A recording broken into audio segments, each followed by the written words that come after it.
Joo, tässä olisi mun Pleikkari 3 pelikokoelma. Joo, että tässä on tällainen Saints Row 2.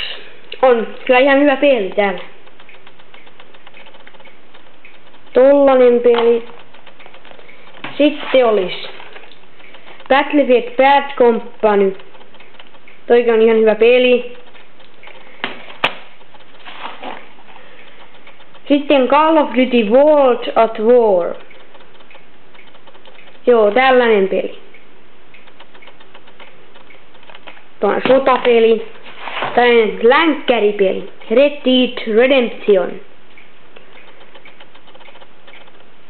Tollanen peli. Sitten olisi tällainen Little Big Planet Game of the Year Edition. Tollanen. Toi on kyllä tosi hyvä peli. Ei mitään moittimista tosta. Sitten Need for Speed Shift. Tällainen rallipeli. Joo, tollanen. Sitten olisi Command & Conquer Red Alert Ultimate Edition. Tollanen peli sitten. Se on tällainen sotapeli. Sitten olisi Just Cause 2.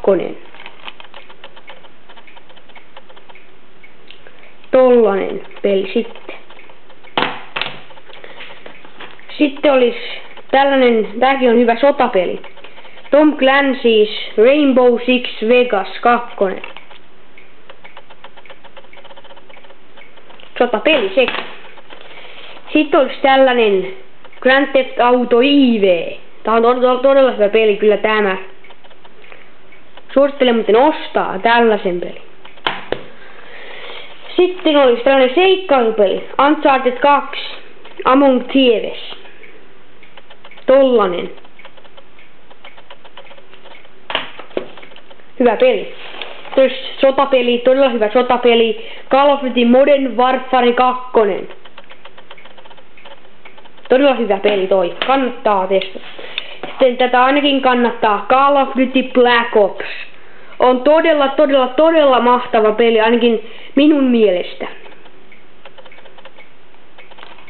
Kannattaa muuten ostaa. Sitten on tällainen viidakkopeli, voisiko sanoa. Far Cry 2.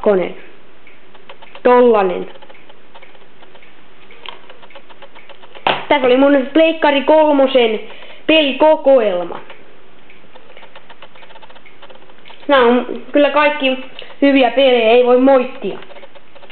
Näihin kuviin ja tunnelmiin täältä. Moro!